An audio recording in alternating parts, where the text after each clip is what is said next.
نو د ابو دجانه رضی الله عنه په تکبر سره میدان جنگ کې ګرځېدو دا توره به یې داسې تاوله سینه یې رېستلې وه نو نبي علیه السلام چې ولیدو داسې یې مسکه شو دا انداز الله ته ډېر ناخوښه دی دا د تکبر انداز دی خو په میدان جنگ کې نه وي میدان جنگ کې الله ډېر خوښوي دا انداز الله ډېر خوښوي د دې وجې نه د کافرو مخکې به ځان عاجزه نه کوي میدان جنگ کې داسې به ګرځي چې کافر ته پته ولګي چې یاره د ده خو زه د یو ګزار هم نه کېږم اوس خو جنګونه د ګولو دي د ټوپکو دي وړوکی ماشوم یې ډزو کې غټ سړی ورته وکړي مخکې به جنګونه د زورو د طاقت په وو ابه آمنے سامنے جنګو په توره به جنګو نو ابو دجانه رضی الله عنه پر میدان جنگ کې داسې ګرځېدو په غزوه احد کې نبی علیه السلام خپله توره داسې راویستله یاره دا توره بس د دې به څوک حق ادا کړي چې دا توره زه هغه ته ورکړم د نبی علیه السلام یو صحابي دی ابو دجانه رضی الله تعالی عنه دا ډېر بهادر صحابي دی ډېر بهادر صحابي و د ده عادت دا و که نه دی به چې کله میدان جنگ ته ووت که نه دی به ډېر په نخرو باندې ګرځېدو میدان جنگ ته ووتو دا توره به یې راواغسته داسې به یې تاووله او دا سر به یې داسې اوچت نیولې سینه به یې رېستلې وه واړه واړه قدمونه به یې اخیستل داسې په ټوپونو به روانو ډېر په تکبر انداز سره پرې میدان جنگ کې دی ګرځېدو یو ځل دی داسې په میدان جنگ کې روان دی چې نبي علیه السلام پې نظر شو مسکې شو وایي خندل یاره د ده د انداز نه دی دا الله ته ډېر ناخوښه دی دا داسې انداز الله ته ډېر زیات ناخوښه دی خو په میدان جنگ کې ګورې نه په میدان جنگ کې الله داسې انداز وي خوښوي وی نور دا د تکبر انداز دی الله یې نه خوښوي الله د تکبر اندازو نه خوښوي څومره چې د عاجزي کوله دومره به د الله اوچتوي الله تبارک وتعالی ته سر ټیټ خوند کوي سر اوچت الله ته خوښ نه دی څومره چې عاجزه ګرځي دومره الله ته ته محبوب یې دومره الله ته ته خوښ یې د دې وجې نه حدیث مبارک کې راځي نبی علیه السلام فرمایي چا چې د الله د وجې نه عاجزي وکړه الله به یې اوچت کړي الله به یې څه کړي او چا چې تکبر وکړه الله به یې راتاو کړي نو د ابو دجانه رضی الله عنه په تکبر سره میدان جنگ کې ګرځېدو دا توره به یې داسې تاوله سینه یې رېستلې وه نو نبي علیه السلام چې ولیدو داسې یې مسکه شو دا انداز الله ته ډېر ناخوښه دی دا د تکبر انداز دی خو په میدان جنگ کې نه وي میدان جنگ کې الله ډېر خوښوي دا انداز الله ډېر خوښوي د دې وجې نه د کافرو مخکې به ځان عاجزه نه کوي میدان جنگ کې داسې به ګرځي چې کافر ته پته ولګي چې یاره د ده خو زه د یو ګزار هم نه کېږم اوس خو جنګونه د ګولو دي د ټوپکو دي وړوکی ماشوم یې ډزو کې غټ سړی ورته وکړي مخکې به جنګونه د زورو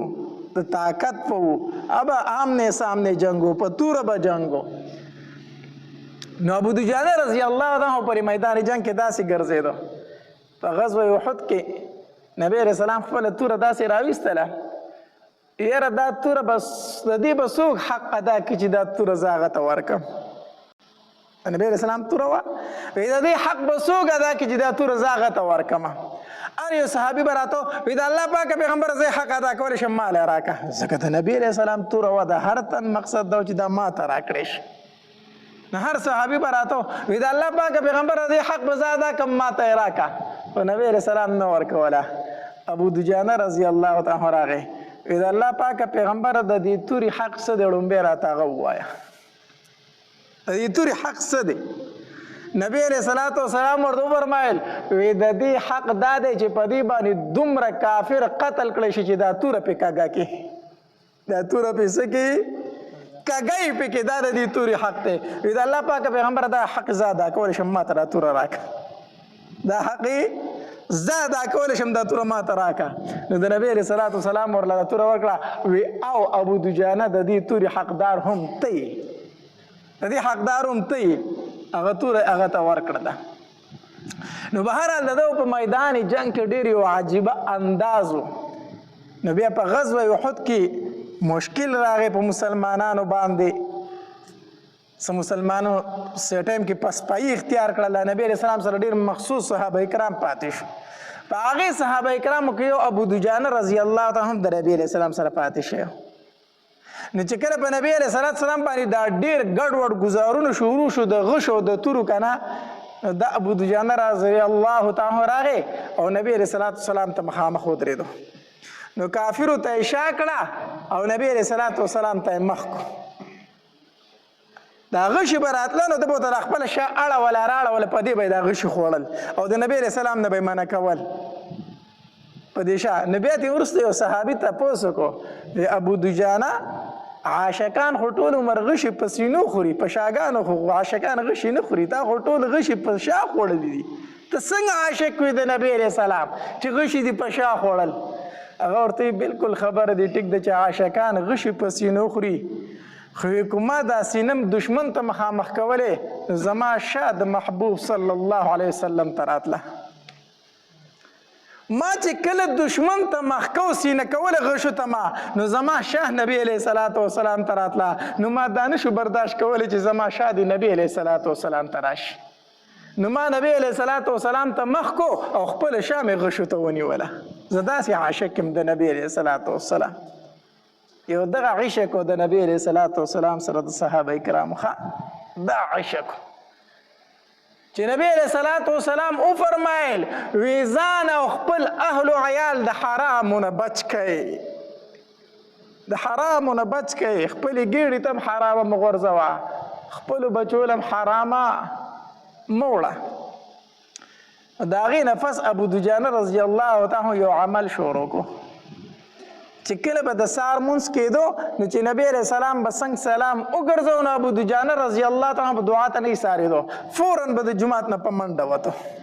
دعا به یې نه کوله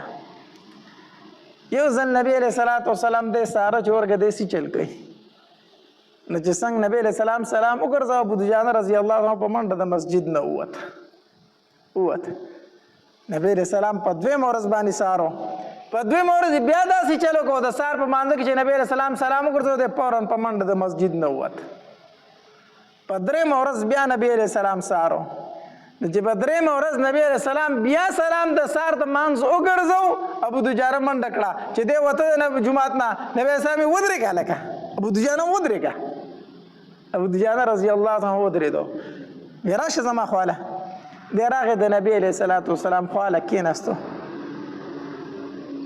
نبی علیه صلات وسلام ورته وفرمایل وی ابو دجانه زما په خیال چې ستا الله ته څه حاجت نشته دی زما په خیال ستا الله ته څه حاجت نشته دی د الله پاک پیغمبر زه خو الله ته ډېر محتاج یم زه خو الله ته ډېر زیات محتاج یم د الله پاک پیغمبر ولې مې حاجت نشته که ستا الله ته حاجت وی نو تا به ترې دعا غوښتله ته خو دعا نه غواړې او په منډه ځې الله دې زموږ په حال باندې رحم وکړي مونږ چې هم دلته دعا غواړو نو ډېرو خلکو دعا ته حاجت نه وي په منډه وځي د مسجد نه داسې ده که داسې نه ده زه دلته دعا غواړم دغلته د مسجد په دې ور باندې ځای نه وي وځي دا هغه خلک چې د دوی الله ته ضرورت نه وي دا پوره خلک راغلی دی ښه دا څه راغلی دی دا پوره خلک دی دوی ضرورت نه لري دا ډېر مالدار او د الله نه بې پروا خلک دی کو چېرته الله ته ضرورت وي په دې دعا کې به شرکت کو ځکه حدیث مبارک کې راځي نبی علیه صلات وسلام فرمایي په یو څو موقعو باندې الله د انسان دعا نه رد کوي یو موقع په هغې کې د فرض مونځ نه وروسته دعا غوښتل د فرض مونځ نه وروسته څه غوښتل دعا غوښتل په دې ټایم کې الله د انسان دعا نه رد کوي نو موږ دلته دعا غواړو دوی منډې وخي دا هغه خلک چې الله ته ضرورت نه وي دا پوره راغلي دي الله دې زموږ په حال باندې رحم وکړي نو نبی علیہ السلام ابو دجانه رضی الله تعالی فرمایلی ابو دجانه کو ستا الله ته حاجت خو په دعا ته به ایسارې دي ته خو دعا نه کوې په منډه د مسجد نه وځي ابو دجانه رضی الله تعالی فرمایلی د الله پاکه پیغمبره زه په منډه د مسجد نه ځکه وځمه چې زمونږ کور سره په ګاونډ کې د یو یهودي کور دی او د هغه په کور کې کجوره ولاړه ده او د هغې کجورې څانګې زمونږ کور ته راوښتې دي نو د شپې د هغې کجورې نه څه کجورې زمونږ کور ته ښکته غولي ته راتاوي شوي د شپې زه په منډه ځکه کور ته ځمه هسې نه زما وږي بچي راپاسې او دغه کجورې راټولې کړي وایي نه خوري چېرته نو زه په منډه ځکه ځان رسوم چې کجورې راټولې کړم هغې ګاونډي ته حواله کړم چې ستا د کجورې نه زموږ کره دا دانې راتاوي شوي دا واخله اسې نه چې زما کور ته او زما وږي بچي را پاسېدلي او دغه کجوري خوړلي اسې نه زما د بچو ګېډې ته حرامه چېرته لاړه نه شي د الله پاکه پیغمبره یو ځل مې خپل بچی ولیدو چې کجوره راغستې و د هغې نه خوړلی د الله پاکه پیغمبر تالو ته مې وله ګوته ورسوله کجوره مې ترې رابار کړه ځکه زما بچی په جړا شو نور بچی مې راتم په جړا شو ما وی چې ای بچو جاړی مه خفه کېږئ ما زه دا نه غواړم چې ابو دجانه په میدان محشر کې د غل په نوم سره وبللی شي په میدان محشر کې ابو دجانه د چا په نوم وبللی شي د یو غل په نوم باندې وبللی شي د پردی کجوري پټې کړې وي خپلې بچو له یې ورکړې وي الله دا خبرې چې ابوبکر صدیق رضی الله عنه واورېدې خواته یې ولاړو د سترګو نه یې اوښکې روانې شوې تپوس یې ونه کړو فوراً هغې کور ته ځان یې ورسو د یهودي کور ته یهودي ته وي دا کجوره چې په څومره ریټ خرڅوي په ما یې راخرڅه کړه هغه په دوچن په دوچن دی په ډېر ګران ریټ باندې هغه کجوره خرڅه کړه او واپس راغی وی ابو دجانه اوس دې بچو ته دغه کجوره ورکوه چې خوري ما تا دپاره واغستله ما ستا دپاره واغسته د نبی علیه السلام سره مینه وه دا د نبی علیه الصلاة والسلام سره محبت و دا د نبی علیه الصلاة والسلام سره عشق و چې نبی علیه السلام وفرمایل د حرامو نه ځان وساتئ بیا سوال نه پیدا کېږي چې د هغې صحابي هغې ماشوم به چې ګېډې ته چېرته حرامه تلي مونږ هم وایو زمونږ د نبی علیه الصلاة والسلام سره څه ده مینه ده محبت ته عشق ته صرف د خولې خبرې دي یقین په الله وکړه الله دې رحم وکړه ډېر کم داسې به یو چې موږ د زړه نه لګیا یو الله دلته به مونځ وکړو لکه مونځ خو پرېږده و اکثر په جومات کې په غیبت باندې لګیا یو داسې ده که داسې نه ده زه ستاسو له ټولو دا خبرې اورم زه ښکته کمره کې ناست یم ښه برابر ناست یې په بل باندې خو به خبرې راغښتې عجیبه انسانان یې په جومات کې ناست یې غیبت په کوئ په چغه چغه لګیا یې ما کتاب کتو ته پکې هم پرې نه دی په جومات کې به ناست یو غیبت په کو پلان کې داسې او پلان کې داسې پلان کې داسې او پلان کې داسې الله نه یاره وکړه په مسجد کې ناست دی غیبت کوي دا ته څه کوي دلته به فرض مونځ وکړو بار ته به بیا لاړ شو چغلي به کوو دلته به مونځ وکړو چې پټي ته لاړ شو نو کوشش کوم چې پوله لګوم چې ځان ته یو انچه دوه ځای سیوا کړمه دلته به مونځ کوم دلته به روجې کوم او دلته مې اکثر تسبیح په لاس کې او په چغلو باندې سر یم په لمسو باندې سر داسې پکې شته که نه داسې پکې که نه تسبیح اړو دا درز مو ورکړی په لمسو باندې چې دوه تنه به څنګه جنګومه صحیح ده که نه دلته به د خور عیسه وخورمه خور له به عیسه نه ورکومه د خور عیسه به وخوري دلته به یې دا ته اوچت اوچت نعتونه لګولی چې مدینې ته لاړې او ارمان مې دی په زړه باندې صحیح ده که نه خور له به عیسه څه ورکوم خور له به دا عیسه ورکومه چې عمرې لی بوځمه دا نوی دغه راوتی دی ښه دا نوی پروګرام راوتی دی نن سبا خویندې له عیسه ورکول څه دي په خور باندې د 2 لکو روپو عمره کول عمره به پرې وکړم بس د عیسې نه خلاص شومه خویندې وایي زه د عمره یې را باندې وکړه ته ما لاسې دې سپېره نه راکوله خو زه د عمره یې وکړه دا هم ښه ده نو په عمرو نه خلاصېږي په حجونو نه خلاصېږي چې زه به په خور باندې عمره وکړم او بس زه به خلاص شم زه به په خور باندې حج وکړم خلاص به شم هلته به ما ته به بیت الله شریف کې دعاګانې وکړي دعاګانې درته کوي د سره نه قبلېږي ستا په ګېډه کې حرامه پرته ده کو دا خور وایي الله وایي بخه خو الله فرمایي وایي ستا عیسی یې خوړلی او ته پرې ناراضه یې څنګه یې وبخمه ستا عیسی یې خوړلی او ته پرې ناراضه یې څنګه یې وبخمه داسې راوتی دی عمرو دا که نه دا راوتی دی ښه دا هم د نبي علیه السلام سره مینه ده صحیح شو که نه حاجي صاحب به ورته ویلی کېږي امیر صاحب به ورته ویلی کېږي مولي صاحب به ورته ویلی کېږي دلته به یې د خور عیسه خوړلي او زیات نیک عمله به هغه چې په خور باندې عمره وکړي نور رانه څه غواړي عمره مې پرې وکړه که نه دا عیسی ورته جدا کا ورې ولکه کاپي عمرې کوي کو حجونه کوي کو خپل خاوند لی ورکوي دا بعضې پکې وایي زه ورله ورکوم خو وایي دا ماته پته ده هغې دله یې ورکوي خاوند یې یادوي خور له عیسی ورکوم خو خاوند یې دله دی وایي هغه له یې ورکوي لکه نه دا تا ته چې پاتې شوي ته یې چاله ورکوي ته یې د بچو له ورکوي که نه ورکوي ته یې د ښځې له ورکوي که نه ورکوي نو د هغې هغه خاوند نه دی هغه له به یې نه ورکوي چا له به یې ورکوي هغه یې خاوند دی هغه یې بچي دي هم هغې له به یې ورکوي ولې تا له یې واپس درکړي څو دا د نبی علیه الصلاة والسلام سره مینه نه ده دا د نبی علیه الصلاة والسلام سره عشق نه دی دا مسلمانی نه ده دا د خولي مسلمانی ده دا د خولي مسلمانی ده د نبی علیه الصلاة والسلام سره حقیقي مینه او حقیقي عشق د صحابه کرامو و هغه مینه وه هغه عشق و کو په حجونو باندې یوازې څوک خلاصېدی نو ابوجهل 50 حجونه کړي دي په عمرو باندې یوازې څوک خلاصېدی نو دغې کافرو زموږ نه زیاتې عمرې کړې وې نه په حج خلاصېږي نه په عمره خلاصېږي هله چې کله په ګېډه کې د حرامه نه وه په ګېډه کې د حرامه پرته ده او بیت الله شریف ته ولاړې والله ته چغې وې الله ما معاف که الله ما معاف که الله ما معاف که الله فرمایي نه دې معاف کوم په دې بدن چې دې دا کوم احرام اچولی دا دې په حرامو اغوستی دی دا دې په حرامو اغوستی دی ومطعمه حرام ومشربه حرام وملبسه حرام فأنا يستجاب لذلك خوراک ته د حرامو سکاک ته د حرامو لباس ته د حرامو د کوم طرف ستا دعاګانې زه قبولې کړم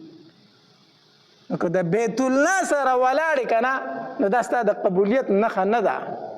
د قبولیت نښه دې دا ده چې په ګېډه کې د حرامه نه وي الله دې زموږ په حال باندې رحم وکړي دا خبرې ځکه کومه نن سبا د حلال او د حرام تمیز مکمل ختم شوی دی سود زیات شوی دی د خد نه زیات اندرپلۍ سیوا شوي دي د چانسونو بیې سیوا شوي دي کومه حرامه موږ معاشره کې نه ده موجوده هره حرامه موجود ده یقین په لکه ډېر کم خلک به داسې چې زه دا کار نه کوم دا حرام دی ډېر خلک دې چانسونو ته ناستی لکه وایي چانس مې ووه چانس مې ووه د چانسونو پیسو ته ناست دا نه و چې چانس مې ووه ځان له مې اور د جهنم تیار کړو نو به هر حال اول معاملات دویم ځل باندې څه شی دی عبادات اول معاملات دویم عبادات ځکه د عباداتو دارومدار په معاملاتو باندې دی کو د یو انسان معاملات ټیک وو نو عبادات قبول دي کو د یو انسان معاملات ټیک نو عبادات قبول نه دي یو سړی د شپه او ورځ تهجد کوي فرض منځونه دي کوي نفلونه دي کوي خو چې په ګېډه کې حرامه ده دا هېڅ نه قبلېږي ځکه حدیث مبارک کې راځي نبی علیه السلام فرمایي وایي کومې ګېډې ته چې یوه نوڼۍ حرامه لاړه الله یې څلوېښت ورځې یو عبادت نه قبلوي څلوېښت ورځې نو عبادات موقوف دي په معاملاتو باندې اول به معاملات سم کې ال هغې نه د عبادات قبلېږي صحیح شو که نه مونږ ته خو دومره پته نه لګي په جومات کې ناست خو چې کله چېرته چا سره لږ غونته معاملات راشي مونږ ته پته ولګي چې د سیره څو پخېږي چې بار څه چل شروع دی بار کم چلونه شروع دي تاسو ته په خپله پته ده چې د چا کاروبارونه دي دغه دی هغې ته پته ده چې کم ډوک بوک شروع دي نو د الله دپاره خپل معاملات ټیک کوي دا د نبی علیه السلام سره عشق دی دا د نبی علیه السلام سره محبت دی دا د نبی علیه السلام سره څه ده مینه ده یوازې په خوله باندې نه د خولې او د زړه خبره چې یوه شي دا د نبی علیه السلام سره مینه ده خو په دې اغذا کې ډېرې واجبه غونته واقعه راغلې وه د یمامې قبیلې سردار و د هغه نوم سمامه بن اسال و دا سردار د یمامې قبیلې چې دا د نبی علیه الصلاة والسلام ډېر سخت دشمن او د نبی علیه السلام ګوستاخ هم و ته به د نبی علیه السلام ډېره سخته ګوستاخي کوله ډېر ناکار دشمن و دی د نبی علیه الصلاة والسلام چې کله نبی علیه الصلاة والسلام د دې ګوستاخۍ نه تنګ راغی که نه د ده د بدو ردو ویلو نه نبی علیه السلام تنګ راغی نو صحابه کرامو ته وفرمایل وی دی خو چې کوم ځای ولید نو دی قتل کوي دا سمامه قتل کوي ده ما ته ډېر تکلیف راکو نو د دې غذا نه چې کله صحابه کرام واپس راتلو نو دا سمامه په لاره باندې روانو مکې مکرمې ته تو د خپلې علاقې نه روانو مکې مکرمې ته تو نو صحابه کرامو چې وپېژنده چې دا خو هغه ثمامه دی چې کوم نبي علیه الصلاة والسلام ته کنځلې کوي، کوم چې د نبي علیه السلام سخت دشمن دی، کوم چې نبی علیه السلام فرمایلی دی قتل کوي، راشه یوازې روان دی چې ګرفتار یې کړو. نو صحابه کرام چې د دې غزا نه واپس راتله نو دی په لاره باندې ګرفتار کړو. چې ګرفتار کړو د غزا نه چې راورسېدل نو دی هم د ځان سره راوستو. نبی علیه الصلاة والسلام ته فرمایلی د الله پاکه پیغمبره د یمامې قبیلې چې کم سردار و ثمامه هغه تا ته چې کنځلې ډېرې کوي تا چې په بدو باندې ډېر یادوي د الله پاکه پیغمبره ژوندی خو مو نیولی دی مو راوستو. اوس تا مرضي چې ته ورسره څه کوې هغه ورسره وکړه. نبی علیه الصلاة والسلام ورته وفرمایله لکه ته ثمامه یې؟ وی او زه ثمامه یم. نبی علیه الصلاة والسلام وفرمایله وی د مسجد نبوي په دې ستن پورې وتړئ، په دې ستن پورې وتړئ. نو صحابه کرامو دې په ستن پورې وتړو. شپه شوله نبی علیه الصلاة والسلام سهار مانځلې چې راوته دی په ستنه پورې تړلی شوی دی. نبی علیه الصلاة والسلام ورته وفرمیل کیف حالک یا ثمامه؟ ثمامه څه حالت دې دی؟ شپه په خیر ووته څنګه چل دی او څنګه مسلمانېږي که نه؟ نو دې ثمامه ورته وویل وی یو خبره زما واوره، کو چرته قتل کوي مې نو قتل مې کا، کو وجنه مې نو څه مې کا ومې وجنه قتل مې کا. زه معمولي سړی نه یم، د یمامې قبیلې سردار یم، ډېر غټ نوم دې راباندې کېږي. خلک به وایي چې د یمامې قبیلې سردار یې ووجې، معمولي سړی نه یم، زما په مرګ دې لوی نوم کېږي، نو که وجنې مې نو ومې وجنه نوم به دې وشي. او دویمه خبره دا ده که چېرته فدیه غواړې نو راته ووایه څومره فدیه دې پکار ده چې هغه درله راولېږم. د روح قبیلې سردار یم، ډېرې پیسې به له درکړو که فدیه غواړي. او درېیمه خبره دا ده چې کو ازادۍ مې او احسان را باندې کوي نو ته به وینې چې زه بیا د احسان بدله څنګه ورکوم. ستا به ډېر شکر ګزار یم، ستا به ټول عمر احسان من یم او د دې احسان بدله به درله ډېره غټه درکم. نبی علیه الصلاة والسلام هېڅ ونه فرمایل، مخکې ترې لاړ غلی د سهار لمونځ یې وکړو. بس صحابه کرام خواره شو، ورځ تېره شوله. صحابه کرام په مسجد نبوي کې د نبی علیه الصلاة والسلام سره چې کوم اعمال کوي دی ورته ګوري. هغې چې د نبی علیه السلام کم ادب کوي، کم احترام کوي، کم عزت کوي، د هغه هر څه په خپلو سترګو باندې ګوري. دویمه شپه راله، شپه تېره شوه. په دویمه شپه باندې چې د سهار مانځله نبی علیه الصلاة والسلام راته بیا ترې نه تپوس کوي کیف حالک یا ثمامه؟ ثمامه حالت دې څه دی، څنګه څه وایي؟ ده ورته وی هغه درې خبرې دي، اکه درې خبرې دي. کو قتل کوي مې نو ډېر غټ نوم دې را باندې کېږي،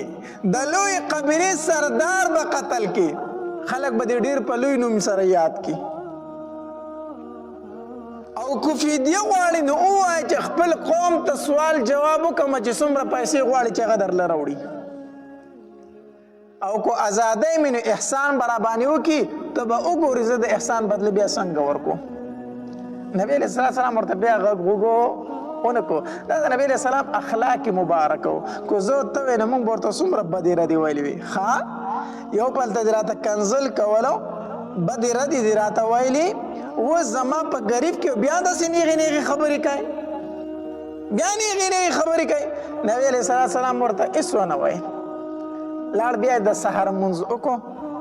صحابه کرامو خپل اعمال وکړو، خو ثمامه ګوري. ښه دا 3 ورځې او دا 2 ورځې چې تېرې شوې دا دی ګوري، نبی علیه السلام ته هم ګوري، صحابه کرامو ته هم ګوري چې څنګه اعمال کېږي، څه طریقه ده. په درېیمه شپه باندې چې نبی علیه السلام د سهار مانځله راوته که نه نو بیا یې ترې نه تپوس کوي وایي کیف حالک یا ثمامه؟ ثمامه حالت دې څه دی، څه وایې؟ وایي هغه 3 خبرې دي، اکه 3 خبرې دي. کو ازادۍ مې نو لوی نوم دې را باندې کېږي، او کو چېرته فدیه غواړي نو ووایه چې څومره فدیه دې پکار ده چې هغه درله درکړم. او کو ازادۍ مې احسان به راباندې وکړې دې ډېر احسان بدله به ډېره غټه درکړم. صحابه کرام په انتظارو چې نبی علیه الصلاۃ والسلام خو مخکې د مرګ حکم کړو چې کم ځای خو اولید دې قتل کړي او نبی علیه الصلاۃ والسلام ورته 3 ورځې مهلت هم ورکو ځکه د نبی علیه الصلاۃ والسلام طریقه دا و چې هغه به 3 ورځې مهلت ورکاو په یو کار کې به مشوره ورکول چې 3 ورځې پکې ته سوچ وکړه فکر وکړه په هر کار کې به نبی اسلام 3 فیرې ورکولې نو 3 ځله مهلت ورته هم ورکو مخکې د قتل حکم نبی اسلام کړو صحابه کرام په دې انتظار او جوس په نبی اسلام فرمایي چې اخوای بوزه سرتینو وخی قتل کوي دې نه سمېږي خو نبی علیه الصلاۃ والسلام چې څنګه مونځ وکړو کنه نو سمامه ته متوجه شو وی قد عفوت عنك یا سمامه ای سمامه ما ته معاف کړي صحابه کرامو ته فرمایل دې پرانه چې ځان خپل کلی ته پرې دا وای چې دې زی دې ما معاف کو پرې دا وای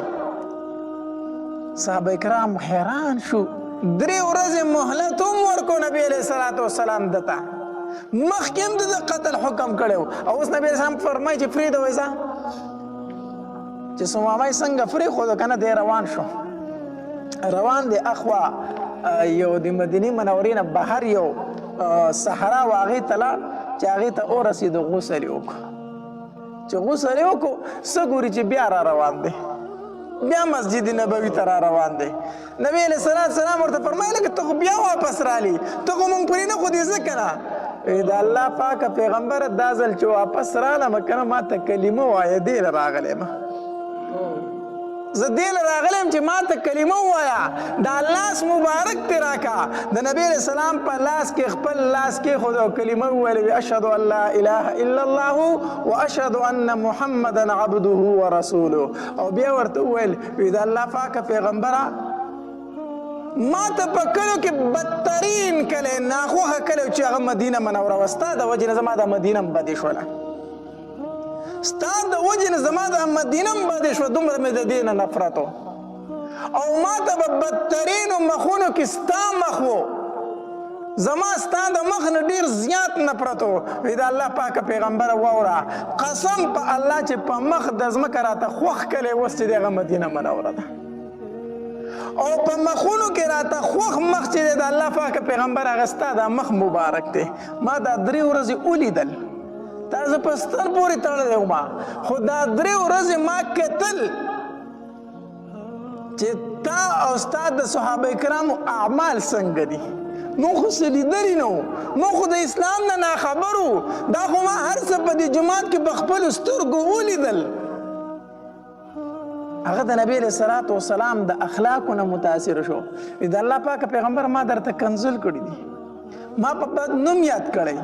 کو ما ته ته میلاو شوی ما ستا مرګ خپل فخر محسوسه ما خپل فخر ګڼو خو د الله پاک پیغمبر ستا د سر دشمنو ما تا ته مې کنزل کړي وو 3 ورځې راته تا د اسلام پیش کو ما ته نه انکار وکړو بیا دې معاف کړم چې زه کور ته ځم بیا دې معاف کړم چې کور ته ځه د الله پاک پیغمبر داسې اخلاق صرف د الله د پیغمبر کېدی شي د بل چا نشي کېدی د دې نه یو مسله دا معلومه شوه چې کله انسان مسلمانیږي اسلام راوړي د هغې نه اول غسل کول داسې دي مستحب طریقه دی او جنه دیم لاړ اخوا صحرا ته څه وکړو غسل یې وکړو بهرحال دا د نبی علیه الصلاۃ والسلام اخلاق مبارکه و دا اخلاق د نبی علیه السلام د یو مسلمان سره نه وګورئ دا سمامه په دې ټیم کې مسلمان نه و دا کافر وو عام کافر هم نه د نبی علیه السلام بدترین دشمن وو هغه دشمنو چې نبی علیه الصلاۃ والسلام ته به یې کنځلې کولې نبی علیه السلام به په بدو خبرو یادو هغه دشمن چې نبی علیه الصلاۃ والسلام له راغی نبی علیه السلام پې وس هم بر دی وس یې پې هم بر دی خو نبی علیه الصلاۃ والسلام ورته بیا وایي ځه ما معاف کړي نن دا اخلاق د کافر سره پرېږده موږ د خپل مسلمان سره نشو کولی هغه مسلمان پرېږده په کور کې د خپل رور سره نشو کولی رور چې رور ته خبره کوي ته به چې په مخ د ځمکه چېرته بدترین دشمن د ده دا رور دی داسې ده که نه ده په کور کې چې رور ته خبره کوي که نه داسې ناکاره خبره ورته کوي چې ته به وایې په مخ د ځمکه د ده نه علاوه بل دشمن څوک نشته دی چېرته غټ دشمن یې دا دی چې تپوس یې وکړي دا خو سکرونه دي دا خو د یو مور او پلار نه پیدا دي او دې خبرو ته یې وګوره ته به وایي چې درته دا د یو بل د وینو تږي دي دا موږ په اخلاقو کې دی حد ته رسېدلي یو اخلاقو کې دی حد ته رسېدلي یو بیا د ګاونډي سره خبرې کول د سړي نه تپوس وکړي نو هغه به ته د ګاونډي په بدو باندې نه مړېږي دا ولې څه وجه ده دا ټوله وجه دا چې موږ د اسلام نه ناخبر یو موږ ته د نبی علیه الصلاة والسلام د اخلاقو مبارکو فتح نشته دی تاسو به هغه مشهوره واقعه د نبی علیه الصلاة والسلام اورېدلي نبی علیه الصلاة والسلام د یو غزا نه را روان و غرمه ټیم شو صحابه کرام ستړي دي نبی علیه الصلاة والسلام هم ستړی شو صحابه کرامو ته وفرمایل ځای لږ ارام وکړئ چې لږ دمه شو دا غرمه لږ کم شي بیا بزو ټول صحابه کرام داسې ځای په ځای بوټي ستورو ته لاړو یو ځای وده شو بل ځای وده شو ځای په ځای باندې نبی علیه الصلاة والسلام هم داسې د کیکر یو بوټی و هغې ته یې دا توره ور واچوله او د هغې د لاندې سم لاستو سترګې ورلې وده شو په دې کې یو کافر و چې وی کتل چې د مسلمانانو پیغمبر د یو ونې د لاندې وده دی سر ته یې توره پرته ده او څوک شته دی هم نه یې خواته وی راشه دا خو د ټولو نه ښه موکه ده دا خو غټه موکه ده راغې د نبی علیه الصلاة والسلام هغه توره یې راواغسته داسې او د تیکې نه یې راویسته چې د تیکې نه یې راویسته د نبی علیه السلام سترګې وغړېدې چې سترګې وغړېدې دا کافر ورته وایي من یمنعک مني من یمنعک مني زمانه به دې څوک بچ کوي اوس تا به اوس زمانه څوک بچ کوي خواته خو دې څوک شته هم نه چې اواز ورته وکړي تش لاس یو توره زما په لاس کې ده من یمنعک مني اوس به دې زمانه څوک بچ کړي نبی علیه الصلاة والسلام ورته وفرمایل الله څوک مې به درنه بچ کوي الله چې څنګه نبی علیه الصلاة والسلام وفرمایل الله په هغه رفع راغی توره یې د لاسه ورتاوه شوه توره د لاس نه ورتاو شوه نبی علیه السلام تورې ته لاس کو چې تورې ته لاس کو که نه نو کافر ته وایي من یمنعک مني اوس په تا زمانه څوک بچ کوي زه خو درنه الله بچ کړم خو تا به اوس زمانه څوک بچ کوي کافر ورته وویل وی ستوره ستا په لاس کې د چې څه فیصله دې وکړه هغه زما فیصله ده د نبی علیه الصلاة والسلام ورته وفرمایل وی زما معاف کړي زما معاف کړي زه درته هېڅ هم نه ما معاف کړي چې نبی علیه الصلاة والسلام ورته څنګه وفرمایل ما معاف کړي هغه وی د الله پاکه پیغمبره کلمه راته ووایه کلمه راته ووایه زه مسلمانېږم ما خو په تا باندې د قتل اراده کړې وه توره مې رېستلې وه ما خو نه پرېښودلې خو توره چې ستا لاس له درله نو ته ما ته وایي ما معاف کړې د مسلمانانو زیات تعداد چې وګوري په هغې زمانه کې هغه د نبی علیه السلام د اخلاقو نه متاثره شوي دي او مسلمانان شوي دي هغې به چې د یو مسلمان کردار ته وکتل د هغه اخلاقو ته به یې وکتل د هغه اعمالو ته به یې وکتل هغه به په دې شور شو په دې به د هغه دماغ خلاص شو چې دا رښتینی دین دی اسلام رښتینی دین دی وګوره څنګه خلک جوړ کړی دی په ایمان یې ووایي داسې به یو کافر وي چې موږ ځان سره وساتو هغه زموږ نه متاثره شي ایمان راوړي هغه چې د مسلمانانو ملکونو ته راشي که نه او واپس لاړ شي نو هغه په خپل کفر شکر وباسي ولې الله دې نه کړي که چېرته یو کافر داسې وشي جومات ته خو یې راتله منه دي خو که یو کافر د جومات ته راغی واپس ورته چپلې به دې چا وړي دغه حالت دی نو دوکه ده پراډ دی وجه دا ده چې موږ مسلمانان د پیسو بالکل لانده کاڼه کړي یو اخلاق یې رانه ختم کړي حلال او حرام یې رانه ختم کړي ده صرف او صرف مقصد زمونږ دا دی چې مونږ لږه زیاته کړې پیسې پای کې مونږ بد اخلاقي رور د رور سره ولې نه لګي څه وجه ده دا خو د یو مور پیدا دي په یو رحم کې دواړو لتې والي په یو ګېډه کې دواړو لتې والي دي د یو مور نه پیدا دي په یو غېږه کې کلار شوي دي په یو پینډۍ ډوډۍ خوړلې ده اوس دا رور ولې د رور دشمن دی ولې د هغه د وینو تږی دی څه وجه ده دغه یو له 100 روپو دپاره د دغې لږو پیسو دپاره تا ډېرې اخیستې دي او ما له دې لږې راکړي دي ما ډېرې ګټلې دي او تا نه دي ګټلې رور د رور صرف په پیسو دشمن دی په جایداد دشمن دی دا خبرې دې لرې که منځ کې هېڅ هم نشته دی دا مونږ د مال محبت دی حد ته ورسولو د مال حرص دی حد ته ورسولو چې رور یې د رور دشمن کو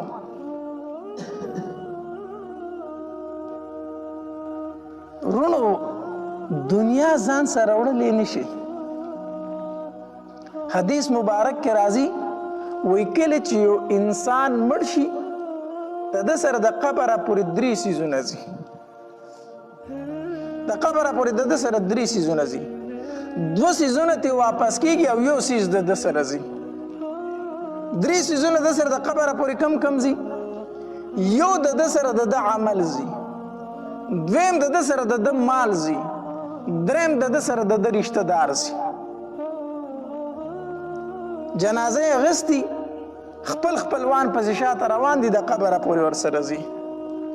مال یې ورسره م اخیستی مال څه شی دی دی چې په کم کټ کې پروت دی او دا کم کمبل پې خور شوی دغه مال دی که نه نو حدیث مبارک کې راځي وایي دا 2 ترې نه واپس کېږي کم ترې نه واپس کېږي خپلوان او مال مال ترې نه هم خلک لرې کي تش په هغې لټې په هغې کپړه کې په هغې بېکاره کپړه کې چې د کفن کپړه د پای کې پالحت کې کېدي او قیمتي کمبل چې پې خوري هغه ترې نه راټول کړي راوړي یې کور ته که نه یې ترې راوړي کمبل پې څوک په قبر کې غوړی کمه بړستن کمه کمبل چې پې خور شوی هغه ترې نه روچت کې واپس یې ترې راوړي هغه بېکاره کپړه کې دی نغښتې رانغښتې پای کې پالحت کې کېدي مال ترې نه هم واپس راځي خپل خپلوان ترې نه هم واپس راځي چې څنګه پې خاورې ور واوړې لکه ځای چې زه وي حجرې ته ځو هلته به مېلمانه نو مال ترې نه هم واپس شي خپل خپلوان ترې نه هم واپس شي له حد ته د ده صرف یو شی ځي چې هغه د ده عمل دی د ده عمل دی کو نیک عمل یې کړی مو سره له حد ته لاړ کو بد عمل یې کړی هغه ورسره هم له حد ته لاړ هغه ورسره لاړ دغه یو څیز دی چې دا دی نه پرېږدي دغه یو څیز دی چې نیک عمل دی په جنت به یې دننه کوي دغه یو څیز دی چې بد عمل دی په جهنم به یې دننه کوي هلغې نه به یې پرېږدي مونږ د پیسو دپاره دشمنۍ دي طرفګنۍ دي نالګۍ دي د یو بل سره دا سوچ مې نه دی کړی چې په دې کم مال باندې زه د رور سره جنګېږم سار له چې مړ شم که نه دا مال پاتې څه به کېږي بیا د مال مینه او محبت دا د زړه نه ایستل پکار دي او د الله تبارک وتعالی طرف ته متوجه کېدل پکار دي مونږ کې د الله یره ډېره کمه ده ډېره یره کمه ده الله دې زموږ په زړونو کې د الله یره پیدا کړي زموږ منځونو ته وګورئ که نه جومات خوشی پروت دی اخیر زمانه ده جوماتونه خوشی پراته دي بازارونه آباد دي دکانونه آباد دي بیټکونه آباد دي اجرې آباد دي خو کو ویران او وران پراته دي او شاړ پراته دي هغه د الله کورونه او جوماتونه دي شاړ دي د مانځه په ټایم کې جومات ته راشه له 100 تنه به د دې مسجد د دیوال نه بار شه په دکان په دړه باندې د دکان په مخې کې به 10 تنه اسې ولاړي اسې به ولاړي خو مانځل نه راځي دا د نیمو نیمو شپو پورې ناستي یا به تاشونه کوي یا به کریمبوړي کوي یا به په نورو نارواو سري یا به موبایلو ته ناستي ټیک ټاک او فیسبوک به کوي د شپې 1 بجه 2 بجه چې سترګې به پټې پټې شي 2-3 دقیقې وخوري ورپرېوځي چې ورپرېوځي چې نور پرې ګرم شي راپاسي سهار مونځ نشته د سهار مونځ پاتې دی د الله نه هم نه یېرېږئ په کومه ځمکه چې ته خدای دا ځمکه درته خیرې کوي ظالمه پاسه زه خو د الله تابعدار یم په ما ولې پروت یې ته خو د الله نافرمانې آواز د جماعت نه کېږي حی علی الصلاة حی علی الفلاح الصلاة خیر من النوم مونځ غوره دی د خوب نه بیا هم ته په دې ځمکه پروت یې د الله جنګ ته مونږ مټې والي دي هر کار دپاره زمونږ ځایونه آباد دي خو کوشړ دي او وران دي هغه زمونږ جوماتونه دي په ځوانانو کې به داسې ډېر کم ځوانان چې هغه جومات ته راشي او د الله د یرې نه دوه درې اوښکې توی کړي زمونږ د ځوانانو اوښکې چې تویږي هغه ډرامو ته تویږي هلکه ډېره غمجنه ډرامه ده سړی ژړی د ده اوښکې فلمونو ته تویږي ډېر ښه فلم دی اوښکې ورته سړی بهیږي جاړې ورته زمونږ د ځوانانو اوښکې ډرامو فلمونو ته بهیږي چېرته د الله یرې ته د ځوان اوښکه ونه بهیدله راشه د تهجد په ټایم کې په جومات کې ودرېږه دا خپل ګناهونه ځان ته رایاد کړه وجاړه الله ته الله دا زه څه کومه الله دا زه په کومو نارواو کې سر یم الله ښکلې ځواني دې راکړې زما دا ځواني په څه کې تېرېږي الله زمونږ د ځوانانو زمونږ د خویندو زمونږ د میندو اوښکې د الله د یرې نه توی نه شوې هغه فلمونو او ډرامو ته تویږي جاړي ورته په داسې قوم به الله رحم کوي په داسې قوم به د الله عذابونه راځي امام سیوطي رحم الله به فرمایل وی د بچو 15 صفات دي د ماشومانو 15 صفات دي کو دا غټانې په ځان کې پیدا کړي دا غټان د الله اولیاء دي دا غټانې چې په ځان کې پیدا کړي دا د الله بیا څه دي اولیاء دي کو د ماشومانو دا 15 صفات دا غټ خلک په ځان کې راولي یو به امام سیوطي رحم الله فرمایل وی ماشومانو ته د رزق زیاته پروا نه دا د ماشوم صفت دی چې د رزق پروا ماشوم سره دا پروا نه چې ډوډۍ به یي که نه به یي میلاو به شي او که میلاو به نه شي امام سیوطي رحم الله فرمایل وی کو دا صفت دا غټان په ځان کې پیدا کړي که نه دا د اولیاء الله صفت دی چې یو ټیم ډوډۍ وخوري که نه دی شکر الحمدلله بل ټیم زما رب شته راکوي به یې راله نو د ماشومانو یو صفت دا دی چې د سره د رزق زیات پروا نه دویم د ماشومانو دا صفت دی چې کله دی بیمار شي نو دی ګیلې شکوې نه کوي فریادونه چاته نه کوي چې یاره داسې ما او داسې ما او نه ښه کېږم او خو خراب شوم او کټ کې نو ماشومان د خپلو بیمارو شکوې او ګیلې چاته نه کوي نو د اولیاء الله یو صفت دا دی چې دی به د خپلې بیمارۍ ګیلې مخلوق ته نه کوي دیک غواړي نو الله ته الله نه بغواړي الله دا بیماری هم تا راوستې ده الله شفا به هم ته راکوي الله بیماری هم ته راوستې نه الله صحت به هم ته راکوي الله ما ته روغ جوړ صحت د خپل عبادت دپاره را نصیب کړه دا دعا غواړه او دریم صفت د ماشومانو دا دی چې دوی خوراک یو ځای کوي ماشومان په پینډه باندې کښېني ډوډۍ یو ځای خوري که نه نو کو دا صفت دا غټان په ځان کې پیدا کې دا د اولیاء الله صفت دی چې په یو ځای ډوډۍ خوري ځکه په یو ځای ډوډۍ کې څه شی دی برکت دی حدیث مبارک کې راځي نبی علیه الصلاة والسلام فرمایي الله په جمع کې برکت ایښی دی الله په جمع کې څه ایښی دی نو هر کار چې په جمع کېږي په هغې کې به برکت وي نو ډوډۍ چې په شریک خوړلی کېږي په هغې ډوډۍ کې څه وي برکت وي او څلورم دا چې ماشومانو کې دا صفت دی چې کله ویریږي نو د سترګو نه یې اوښکې بهیږي ماشومان چې ویریږي نو د سترګو نه یې څه کېږي اوښکې بهیږي کو دا صفت په دې غټانو کې پیدا شو که نه چې دوی د الله نه ویریږي او د سترګو نه یې اوښکې روانې شي دی د الله ولی دی بیا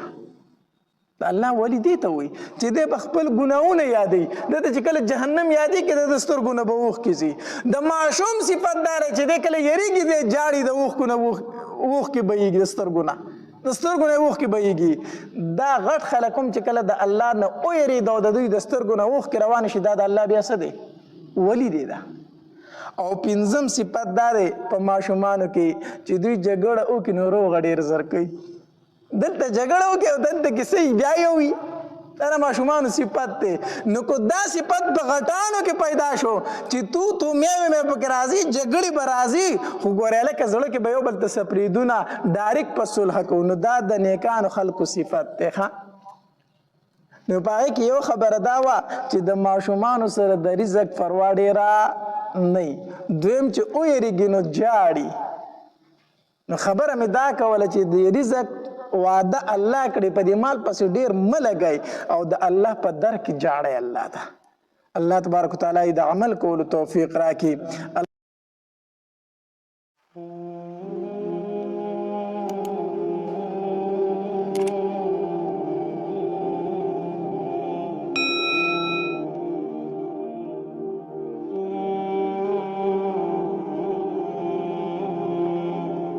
نو زینب بنت جحش رضی الله تعالی عنها دا د نبی علیہ الصلوۃ والسلام د ترور لور ده. د دې نیکو او د نبی علیہ الصلوۃ والسلام نیکه یو د عبدالمطلب صاحب. د دې د نبی علیہ الصلوۃ والسلام نه مخکې نکاح د زید ابن حارثه رضی الله تعالی عنہ سره شوی وه او دا د نبی علیہ الصلوۃ والسلام آزاد کرده غلام او نبی علیہ السلام په زویتوب باندې نیولی و. نو چې کله نبی علیہ السلام اراده وکړه چې د زید رضی الله تعالی عنہ نکاح وکړي ځکه زوی ورته ویلی و نو د خپلې ترور لور پسې پیغام د نکاح ولیږو. وی زه تا خپل زوی زید له غواړم. نو دی انکار وکړو او د دې رور و هغه انکار وکړو عبدالله ابن جحش رضی الله تعالی عنہ. وی موږ د لوی خاندان سره تعلق ساتو، موږ د قریشو د خاندان یو او زما خور به نکاح کوي نو د یو آزاد شوي غلام سره به نکاح کوي. ځکه چې عربو کې دا عادت و چې کم سړی به د غلامۍ نه آزاد شوی و نو آزادو خلکو به د هغه سره خپله رشته نه کوله ځکه هغه ته به یې لږ سپک کتل مړی وي دا خو هغه سړی دی چې په غلامۍ کې تیر شوی دی. نو زینب رضی الله تعالی هم دا خبره بده وګڼله. وی زه به د یو آزاد شوي غلام سره نکاح کوم او د دې چې کوم ورور و عبدالله ابن جحش رضی الله تعالی عنہ هغه وی نه زه خپله خور داسې سړي له ورکوم چې هغه غلامي تېره کړې ده موږ دا نکاح نه کوو. الله تبارک وتعالی د آیاتونه مبارکه نازل کړو وما كان لمؤمن ولا مؤمنة اذا قضى الله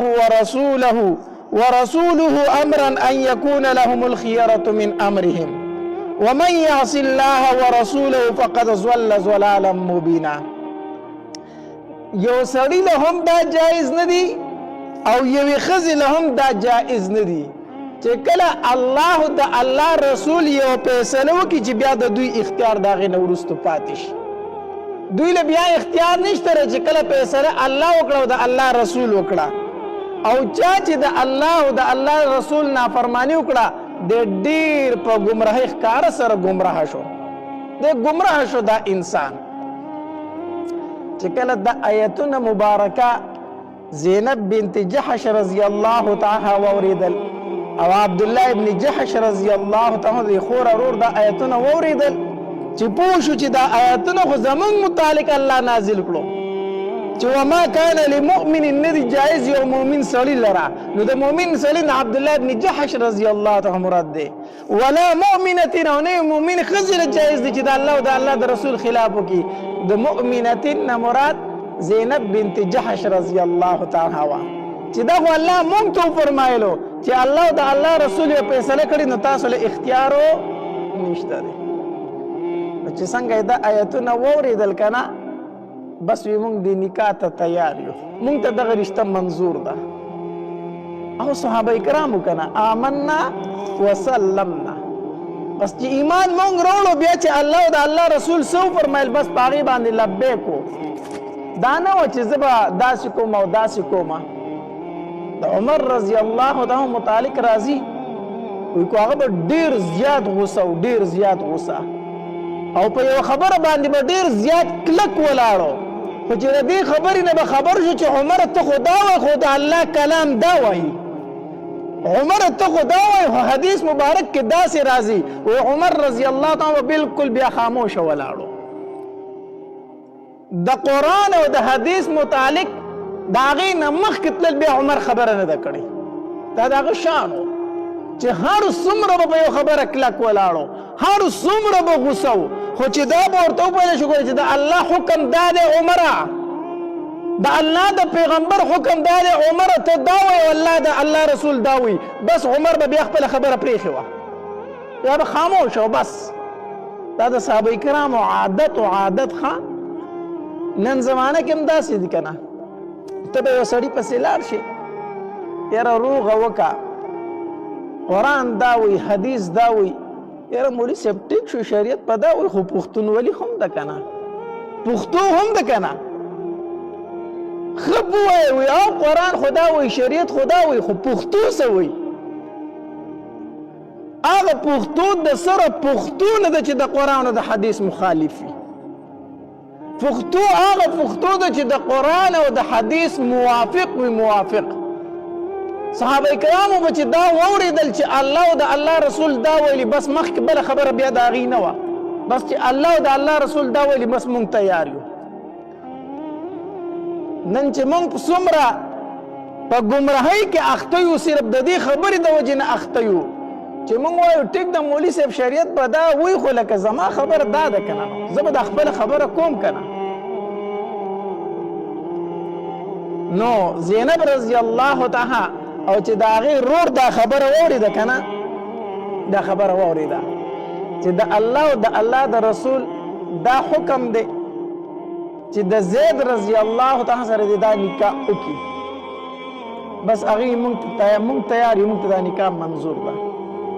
نکاح وشوله، خو په نکاح کې جوړ بیا رانغی، د ښځې او د خاوند جوړ نه راته. د هغې وجه دا وه چې زینب رضی الله تعالی د قریشو د خاندان نه وه، د نبی علیه السلام د ترور لور وه، او زید ابن ثابت رضی الله تعالی هغه آزاد شوی غلام و. نو د زینب رضی الله تعالی په ځان اوچت حسابه. د دې وجې نه سړي له پکار دی چې کله دې ښځه کوي که نه، د ځان نه دې په کوس خاندان کې وکړي، په پورته خاندان کې دې نه کوي. ښه ښځه چې کوي د ځان نه په کوس خاندان کې وکړه، په پورته خاندان کې مه کوه، ځکه چې د ځان نه دې په پورته خاندان کې وکړه، خو په دویمه خبره به درته پیغور کوي که نه، چې ته یوه خبره کوي هغه به درته بله کوي، او چې ته لږه خبره کوي ستا په کور کې څه دی، زما د پلار کور له ورشه تو ستا که نه، خو زه تباه او برباده شوم سړیه، بس پیغور به درته پاره خبره باندې کوي. نو چې نکاح کوي د ځان نه په کوس خاندان کې کوه، په بر خاندان کې مه کوه، که نه بیا به درته وایي چې ستا کره ما چېرته ښه ورځ ولیده چې راغلي در کری ما، راشه زما د پلار کره، که د پلار کری د ډوډۍ درک نه لګي، خو ښځه وایي خو د کلي نواب دی خاوند ته وایي، ټیک شو که نه، د ښځو خو دا عادت دی، که د پلار کور یې هر څومره خو خاوند ته وایي ته مړه شه چې ورځه د پلار کور له تو د هغوی خو لنګر چلیږي، ټیک ده که نه. نو سړي له پکار دی چې عام طور پر دې ښځه کوي د ځان نه په کوس خاندان کې وکړي. نو د زینب رضی الله تعالی خاندان اوچت و، نو هغې به د زید رضی الله تعالی سره جوړښت نه راته، ځکه وایي زه قریشي یم او ته خو یو آزاد شوی غلام یې، نو د یو بل سره جوړ نه راته. نو دا زید رضی الله عنه به بار بار په نبی علیه الصلاة والسلام پسې راته وایي د الله پاکه پیغمبره ستا هغه د ترور لور نه د زینبو زه یې نشم ساتلی، زه یې پرېږدمه، زه یې نشم ساتلی، زه یې پرېږدمه. نبی علیه الصلاة والسلام به ورته ووایي نه زید ګورې دا کار ونه کړي، دا کار ونه کړي. د نبی علیه السلام سره زیات فکر ځکه و چې دا نکاح نبی علیه السلام کړې وه، زینب رضی الله تعالی دا نکاح نبی علیہ السلام کړی وه، یو خو دا نکاح ما وکړه چې اوس ورله زید طلاق هم ورکړي، نو ما خو به خپل خاندان هم ډېر زیات خفه شي. نو نبی علیہ الصلاة والسلام به ورته وفرمیل زیده داسې مه کوه، بار بار به یې منع کوه. یو ورځ زید رضی الله تعالی راغی، وایي د الله پاکه پیغمبره ما زینب ته طلاق ورکړو، ما زینب ته طلاق ورکړو، ستا هغه د ترور لور ما پرېښودله، زه یې نشم ساتلی نوره. دا خبره چې او په کار هم دا ده چې کله د ښځې او د خاوند په منځ کې جوړ نه وي که نه، نو بیا شریعت دا لاره راستولې ده چې طلاق دې وکړی شي، طلاق دې وکړی شي. طلاق الله راستولی دی له دی، ځکه چې کله د ښځې او د خاوند جوړ برابر وي بس بیا مزې مزې دي. د دغه کور نه بل ښایسته کور بیا نشته دی. چې د ښځې طبیعت د سړي سره ولګېده او د سړي طبیعت د ښځې سره ولګېده دغه کور په دنیا کې بیا جنت دی. ولې که په دې کور کې وچه ډوډۍ وي خو دا د ښځې ته د هر څه نه خوږه ده دا ډوډۍ چې کله خاوند د مینې وي او زړه یې ورسره لګېدلی وي. او چې کله ښځه د مینې وي نو دا سړی کو بار زری زری شي که نه خو چې مازدیګر د ده چوټي شي دی به دې کور ته ډېر په خندا او په خوشحالۍ را روان وي. په خوشحالۍ به را روان وي. او چې کور ته راورسي او د خپلې بیبي سره کښېني بس د ده ستړې ختمې. نو چې کله د ښځې او د خاوند د یو بل سره طبیعت ولګېدو دا په دنیا کې لوی نعمت دی او دغه کور بیا د جنت یوه نمونه ده په دنیا کې. خو چې کله د ښځې او د خاوند د یو بل سره طبیعت ونه لګېدو دغه کور بیا په جهنم کې یو د جهنم د قسمونو نه یو قسم دی په دنیا کې. دا کور بیا دوزخ دی ځکه چې د ښځې بیا خاوند بدي شي او د خاوند ښځه بدي شي او د یو بل نه خلاصون کېږي نه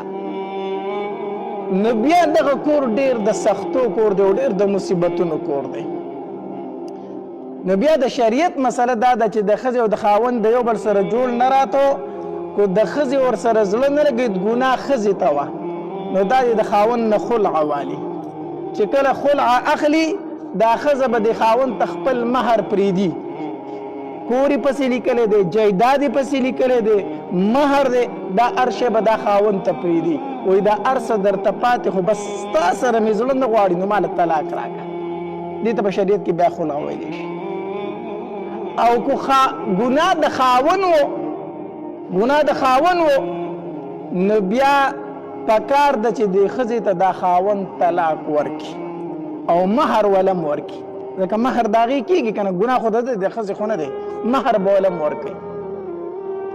اوس مسله نن سبا کم ځای کې جوړه ده د ښځې او د خاوند چې د یو بل سره طبیعت نه لګي جوړ نه راځي نو ښځه به لاړه شي د پلار کره به مروره کښېني. د پلار کره مروره کښېني هلته ښځه هم ګناهګاره ده ځکه د خاوند حق نه پوره کوي. دلته خاوند هم ګناهګار دی د ښځې حق نه پوره کوي. اوس دوه خبرې دي که د ښځې ته ګناه وه او دا د پلار کره تلې ده او ناسته ده او د دې خاوند سره ژوند زړه نه غواړي نو پکار دا ده چې خلع والي که نه یعنې خاوند ته د مهر پرېږدي او ځان دې آزاد کړي. خو دا وایي نه خلع ترې نه اخلم که نه زما خو سره 10 تولې سونه ده چې خلع ترې اخلم نو بیا خو رانه دا 10 تولې سونه اخلي که نه نو خلع ترې نه اخلم نو عدالت ته به ځم او راځم او دروغ به وم چې په ما باندې خاوند ظلم کو او زه به دې کیس وګټم نو هم به دې طلاق والم او هم به دې مهر والم. دا ښځه دې یاد وساتي ګناه د دې و او دې د خاوند نه طلاق واغست او مهر تې هم واغست او دا دې حرام مال واغست دا مهر د دې نه کېدو او دې واغستو نو دا دې حرام مال واغست ځکه چې ګناه د دې ده او طلاق هم دا غواړي او بیا کیسونه هم کوي چې ما ته مهر هم میلاو شي نو دا مهر د دې په شریعت کې کېږي نه او دې د عدالت په زور واغست نو حرام مال یې واغست. او که چېرته ګناه خاوند ته دی دا ښځه زړه اخلي نه او هسې تنګوي نو طلاق ورکړه که نه طلاق نه ورکوي. ولې طلاق نه ورکوي ځکه کو طلاق ورکوم نو بیا مې پسې کم پلاټ لیکلی دی کم کور لیکلی او کم مهر دی دا خو به رانه دا وړي که نه نو طلاق نه ورکوي. په دې مجبوره کوي چې دا په خپله زمانه خلع والي په دې مجبوره کوي. نو دا خاوند دې یاد وساتي چې کومه ښځه د طبیعت نه اغوستله او ده ورله طلاق هم نه ورکوه په دې مجبوره کوله چې دا ووایي چې ما له طلاق راکړه چې ما ته مهر پاتې شي او دا مهر دې سړي ته پاتې شو ده ته حرام مال پاتې شو د حرام مال واغستو د ښځې مال یې واغست. بهر الله خو پکې یو فقهي مسله راله نو د زید رضی الله تعالی او د زینب بنت حارث د زینب بنت جحش رضی الله تعالی یو بل سره جوړ نه راتو نو زید رضی الله تعالی نبی علیہ الصلوۃ والسلام لراغه پیدا الله پاک پیغمبر ما ستا د ترور لور زینب له طلاق ورکړ ورمه ولکم ځکه زه غریب سړی یم، هغه د مالدارې کورنۍ د زما سره نور ژوند نه کېږي، د هغې سره زما ژوند نه کېږي. کله چې د دې عدت پوره شو، نبی علیه الصلاة وسلام زید رضی الله تعالی ته وفرمایل وی زیده اوس لاړ شه او زینب ته ووایه چې نبی علیه الصلاة وسلام فرمایي چې ما سره نکاح وکړه. ګوره زید رضی الله عنه پسې پخپله ولېږو، د دې چې کوم مخکنی خاوند دی پسې ولې لېږو؟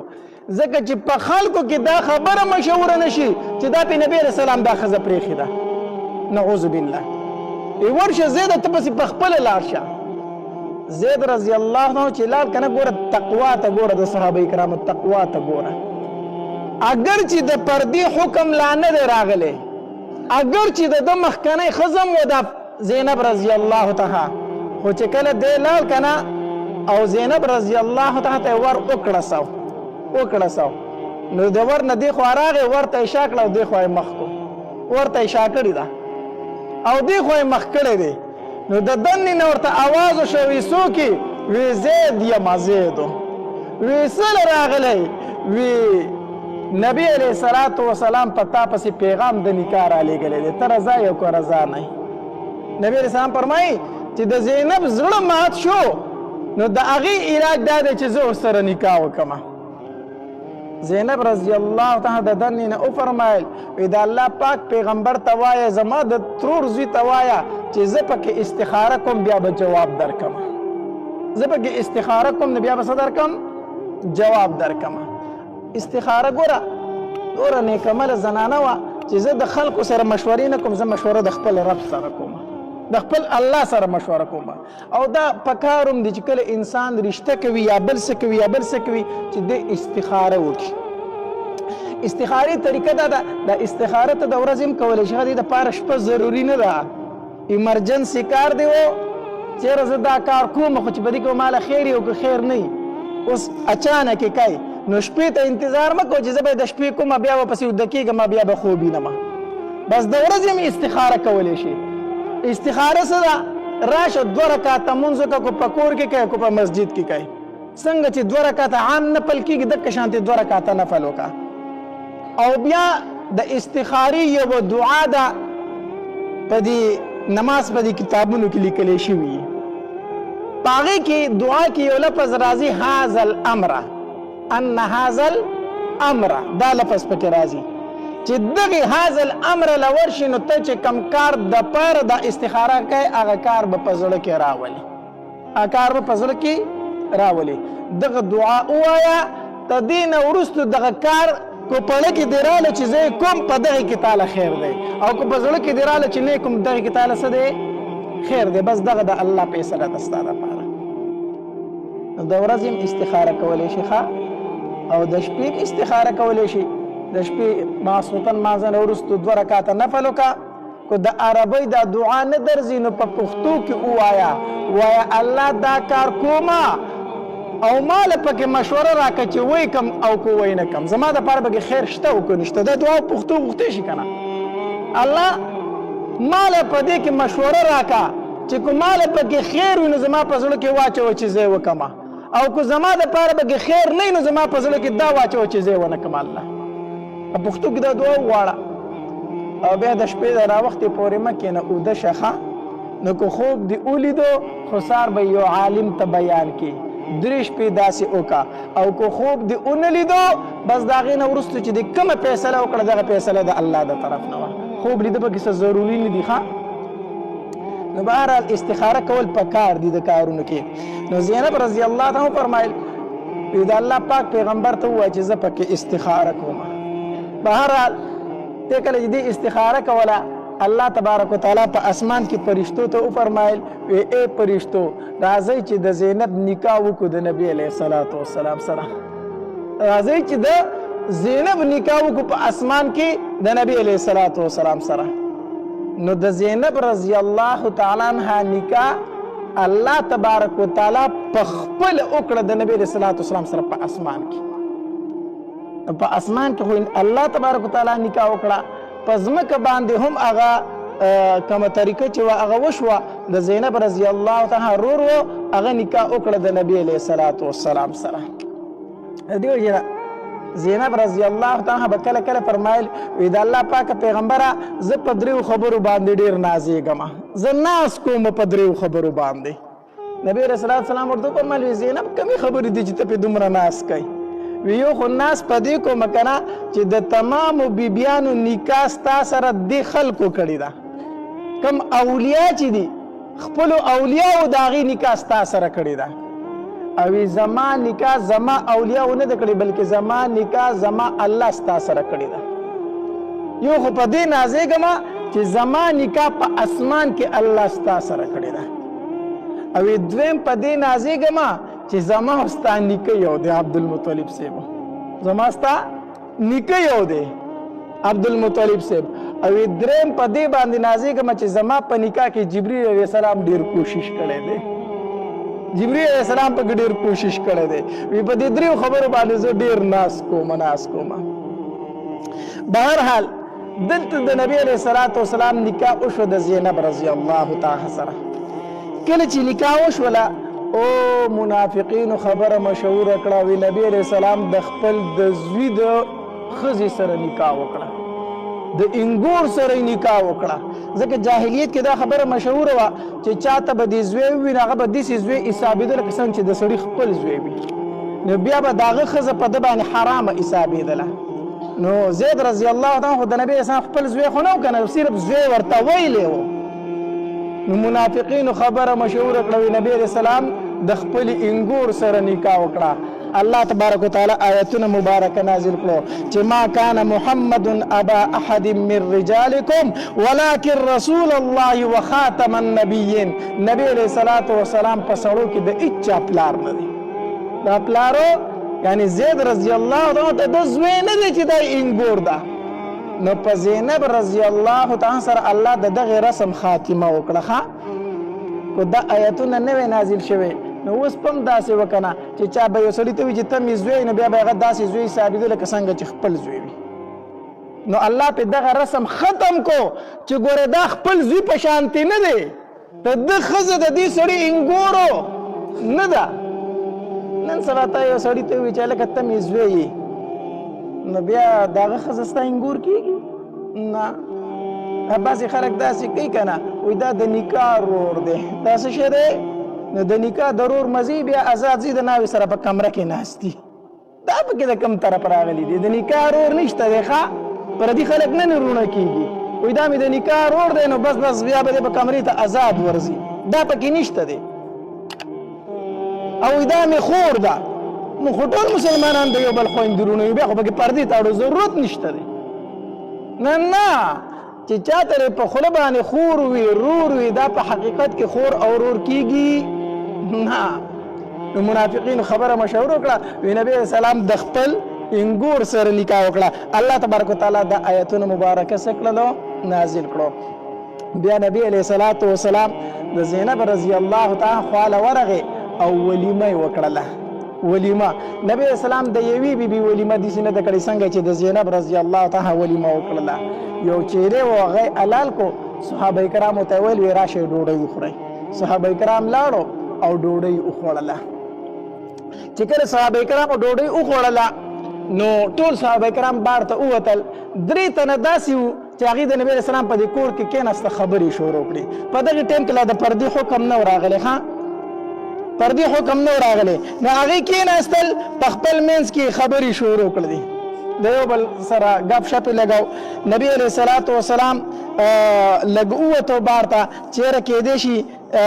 زه راځمه نو دوی به پاسېدلي وي، خو چې نبی علیه الصلاۃ والسلام واپس راغی دوی له هغه شانتې ناستو خبرې کولې، د یو بل سره به ګپ شپ کې مصروف وو. هغه خبره په نبی علیه السلام باندې لږه بوج شوله. الله تبارک وتعالی آیتونه مبارکه نازل کړو چې کله تاسو دعوت درکړی شي که نه، او دعوت خو وخوړو بیا ځئ خورېږئ، خبرو دپاره مه کښېنئ، د خبرو دپاره بیا مه کښېنئ. اوس هم دا مسله ده، ښه چا درله دعوت درکړو د ډوډۍ، نو تا ته وي چې هلکه غرمې ډوډۍ له به ته راشي، نو داسې مه کوه چې نښو بجو له پسې لاړ شي. صحیح ده که نه؟ هغې به تیاري کوي، ته به ورته په دیره کې په کور کې ناست یې، نو ستا سره هغې څه وکړي؟ چې کوم ټایم یې درته د ډوډۍ ښودلی دی نو ډوډۍ ټایم له به ځې ښه او چې کله دې د ډوډۍ وخوړله که نه نو بیا داسې مه کوه چې بالغ ځان ته رانږدې کړې او ډوډۍ وایي کیسې شروع کړې صحیح ده ډوډۍ دې وخوړله بس دعا کوه پاسه وایه مونږ لاړو دا طریقه ده ښه طریقه دا ده چې د ډوډۍ دعوت درکړه شو ټایم له ځه زمونږ خلکو څه طریقه مشوره کړې ده چې لاړ شي او ډوډۍ وخوري بس وایه لکه زه ځمه زمونږ خلک وایي مړه داسې هوټل خو نه ده چې ودې خوړه ځي نو خو ډوډۍ له دې راوستې ومه که نه څه ناستې له خو دې نه هم راوستې تا ما ته ډوډۍ له به راشي نو والم ډوډۍ مې وخوړه څه شي ته کښېنمه صحیح ده که نه څه شي ته کښېنم څه چل دی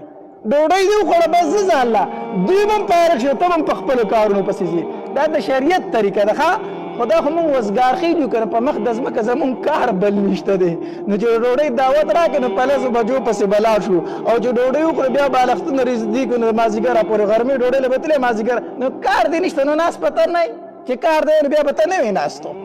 نو د شریعت طریقه دا ده چې بیا پاسه ځه نو الله تبارک وتعالی آیتونه مبارکه نازل کړو چې کله دعوت درکړی شي دعوت ټایم له ځئ ډوډۍ خو خوړه بیا خبرو ته مه کښېنئ پاسې ځئ خورېږئ الله آیتونه نازل کړو او د پردې حکم راغی چې د نبی علیه صلات وسلام د بیبیانو نه د نن نه بعد څه شی غواړئ د پردې نه اخوا به غواړئ الله تبارک وتعالی د پردې آیتونه نازل کړو به هر حال دا د زینب رضی الله تعالی سره د نبی علیه صلات وسلام نکاح وشوه او دا زینب رضی الله تعالی ډېره نیک عمله زنانه وه ډېره نیک عمله زنانه وه حدیث مبارک کې راځي دا سخي ډېره وه عائشہ بھی فرمائی یو ځل نبی علیہ الصلوۃ والسلام فرمایل وی تاسو کې بد ټول نړمبه زما خواله هغه خزه راځي چې د چا لاسونه اوږدي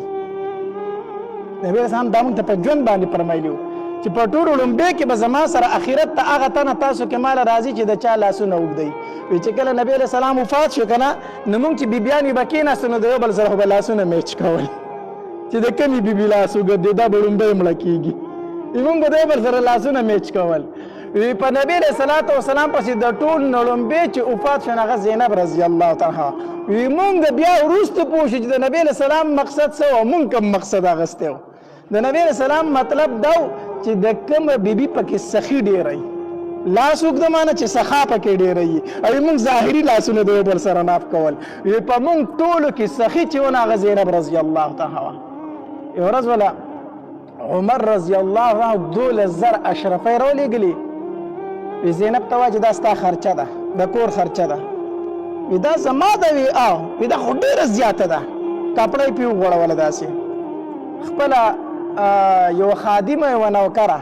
هغې ته وي دې کپړې نه لاندې لاس منډه و چې څوک غریبانان راځي پیسې ورکوه 12000 دینار او 12000 دیناره د سرو زرو پیسې وي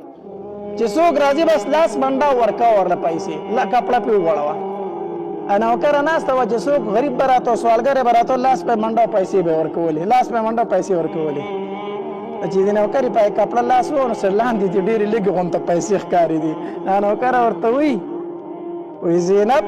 امهات المؤمنین د مؤمنانو مور تا خو ټولې پیسې په خلکو ویشلې نو چې ماله دې پکې هم څه راکړی وی که نه ولې زما پکې څه حصه نه کېږي کو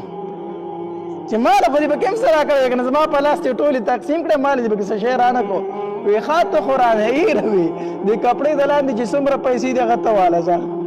هغه ته واله وی چې کپړه مې ترې راټوله کړه نو صرف 80 دیناره پاتې شي وو 80 دیناره دا د سرو زرو پیسې وي دا پاتې شوي ما دې د 80 پاتې شي دا چې زه دا ته واله ځان لی اوسه دا ته واله ځان لی اوسه دومره سخا وه سخا پکې او د ټولو نه زیاته رښتینې وه رښتیا پکې ډېر زیات و رښتیا پکې ډېر زیات و الله چې په عایشه رضی الله تعالی تهمت ولګېده که نه نو د دې زینب رضی الله تعالی خور وه دا هم د منافقینو سره په هغې کې شامله شوې وه دا صحیح مؤمنه وه خو هسې دوکه شوه د منافقینو په خبرو کې راله د هغې سره شریکه شوه نو نبي علیه السلام د دې نه تپوس وکړو وی زینب ته د عایشه متعلق څه وایې ما ته ووایه که نه ستا څه رایې ده دې ورته وي د الله پاکه پیغمبره قسم په الله چې د عایشې نه د خیر نه ما سوا ما بل شی نه دی لیدلی د عایشې نه د خیر نه ما سوا ما بل شی که نه دی بن وسی وه مونږ چې د پښتو کې بن وایو دی به چې راشه موکی ده او د نبي علیه السلام پکې د ټول نه زیاته مینه ده دې سره د راشه ته پکې هم خپل کار وکړه چې پرېږدي دی ورته وایي ما د عایشې نه د خیر نه ما سوا بله خبره نه ده لیدلې. یو ځل نبي علیه الصلاة وسلام مال غنیمت تقسیمو، نو د زینب رضی الله تعالی په منځ کې پکې خبره وکړه چې خبره وکړه عمر رضی الله ته چپ شه مړی، عمر غوسه ډېره ورته کړه وایي چپ شه ته ولې په منځ کې خبرې کوي. نبی علیه الصلاة وسلام ورته وفرمیل عمره دې نه کلار شه دې نه کلار شه، دې ته څه مه وایې، دا خو اواهه ده، زینب خو اواهه ده. صحابه کرام ورته وفرمیل د الله پاک پیغمبره اواهي څه مطلب؟ وایي د ابراهیم علیه السلام متعلق الله تبارک وتعالی نه فرمایلي چې انه لأواه حلیم.